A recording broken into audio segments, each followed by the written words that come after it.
eu já escrevia para adultos quando eu comecei a escrever para crianças. Então, não foi exatamente uma novidade para mim. A novidade foi escrever para crianças. E eu comecei a escrever para crianças, na verdade, criando histórias para uso doméstico, né?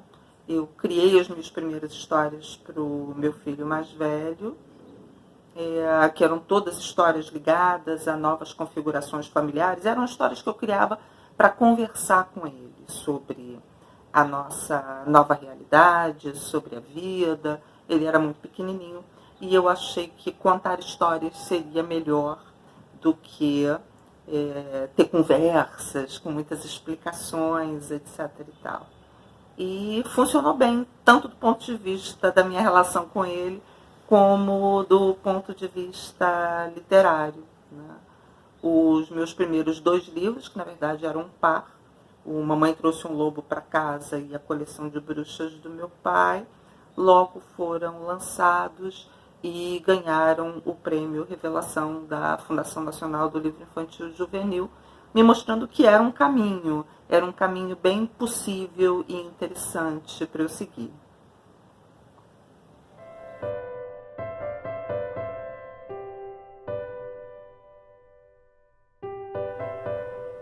Eu me inspiro muito na realidade. Mesmo as minhas histórias mais delirantes, elas são assim bem calcadas na realidade. Mas também, como todo escritor, eu me inspiro em outros escritores. Me inspiro nos escritores. O meu grande pai literário é o Eça de Queiroz, né? Foi quem me ensinou a escrever, quem me ensinou a dar colorido ao texto. Mas, mais especificamente na literatura infantil, minha musa, minha grande musa, e foi a Sylvia Orthoff, né? Sempre foi a minha inspiração mais direta, né? O humor, o absurdo.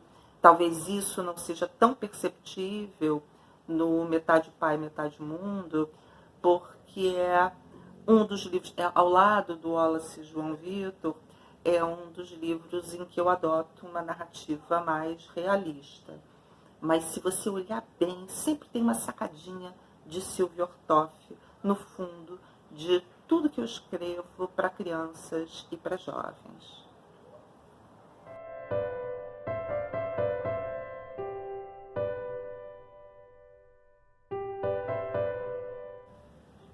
É muito importante, eu acho, a gente incentivar a leitura de literatura desde a idade mais tenra. E quando eu falo leitura, não é só a criança pegar o livro e ler. É também que os pais, os professores, os mediadores de leitura leiam para ela, né? No início, quando a criança é muito pequenininha, é difícil para ela acompanhar uma história e juntando, por mais simples que seja o livro.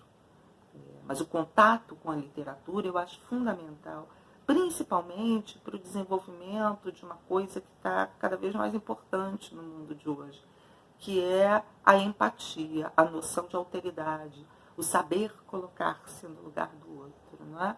Quando eu estou lendo literatura, seja para crianças ou para adultos, eu estou sempre me colocando no lugar de alguém que não sou eu. Eu estou vivendo as emoções dessa pessoa, eu estou torcendo por ela, eu estou com raiva dela, ou eu estou o tempo todo me perguntando o que eu faria no lugar dela, né? E é isso que desenvolve esse olhar para o outro. E quanto mais cedo isso começa, é melhor, né? E eu acho que a literatura infantil ela tem um papel fundamental nesse tipo de questão.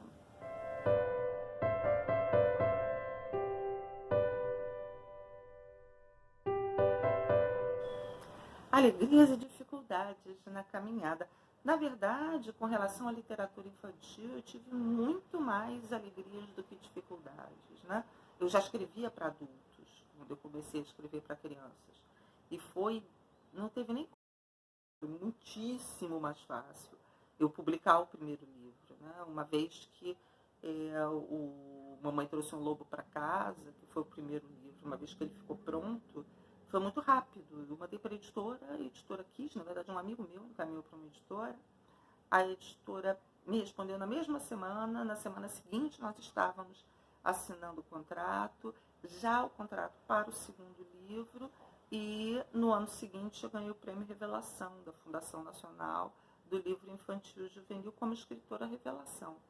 Então, já foi um começo muito alegre, né? A literatura infantil, ela sempre me trouxe um retorno muito bom nesse sentido.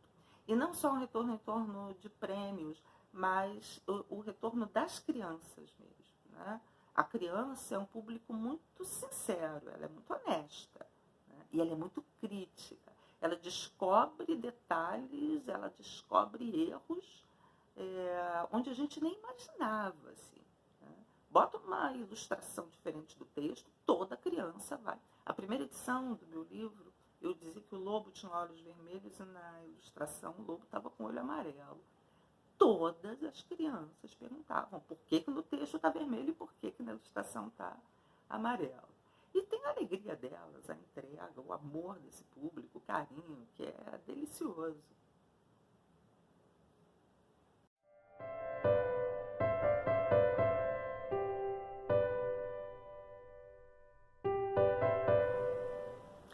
O Metade Pai, Metade Mundo, ele começou a nascer na minha cabeça muitos anos atrás, muitos mesmo, quando eu entrevistei uma rezadeira que morava num lugar que, durante a maior parte da infância e da vida adulta dela, não tinha luz elétrica e recebeu luz elétrica depois de uma certa época.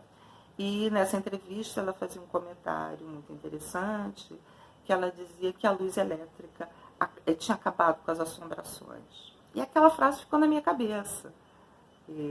Então, o Metade Pai, Metade Mundo, ele começa aí, né?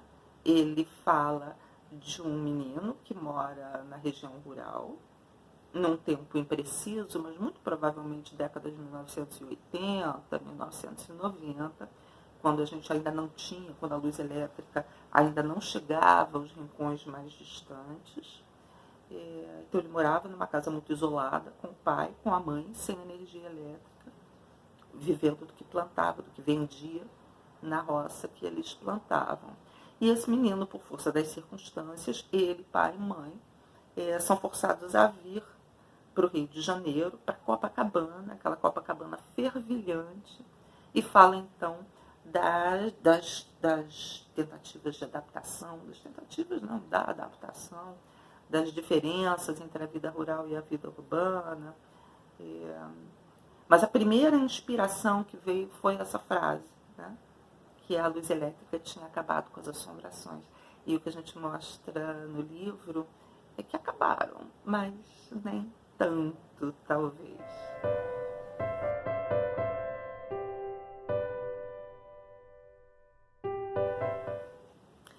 Bom, na realidade, ao contrário de todos os meus outros livros infantis, essa foi a primeira vez em que eu não trabalhei junto com o ilustrador. A gente sempre trabalhou em parceria, em dupla mesmo, né? Dessa vez, seja por conta da distância física, seja por conta da pandemia, nós não conversamos nenhuma vez. Então, receber as artes do Edu, para mim, foi uma surpresa, né? E isso é interessante porque o trabalho do ilustrador é sempre uma leitura sobre o texto, em que eles vão ressaltar alguns aspectos, ressaltar determinado clima. E eu achei bem curiosa a opção do Edu por usar a linguagem do cartoon, a linguagem do quadrinho, que é uma linguagem bem urbana, né? Dando um peso maior à parte urbana do livro por meio da ilustração, né? Que ainda usa muito amarelo, ou seja, uma ilustração bem solar, bem Copacabana mesmo, né? Então, foi um resultado interessante, o trabalho está sendo muito elogiado por quadrinistas e por cartunistas. Mas se eu encontrar o Edu na rua, eu não o reconheço, nós não nos conhecemos até hoje.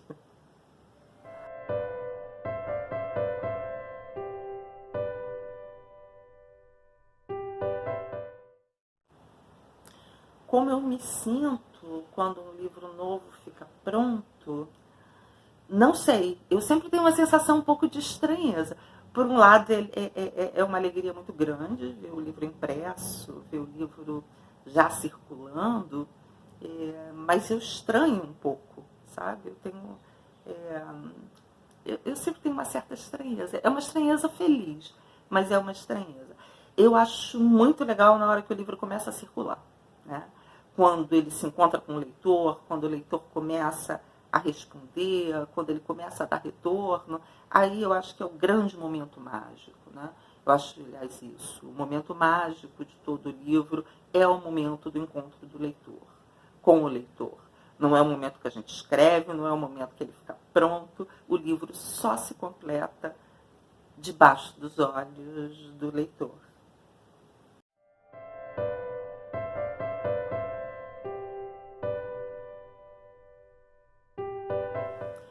Outro livro do Grupo Lê que eu amo, gosto muitíssimo é o Leila, do Dino Freitas. Acho que é um dos livros mais sensíveis e completos no sentido livro. Não completo no sentido de esgotar o tema, mas o livro tem um casamento entre ilustração, projeto gráfico e texto, que foi uma das coisas mais sensacionais que eu vi assim, nos últimos tempos. Né? E todos são primorosos. O texto do Tino Freitas é incrível, a ilustração é linda, o projeto gráfico é absolutamente sensacional. Então, se for para eu indicar um único livro do Grupo Lê para o Leitor, eu indicaria o Leila.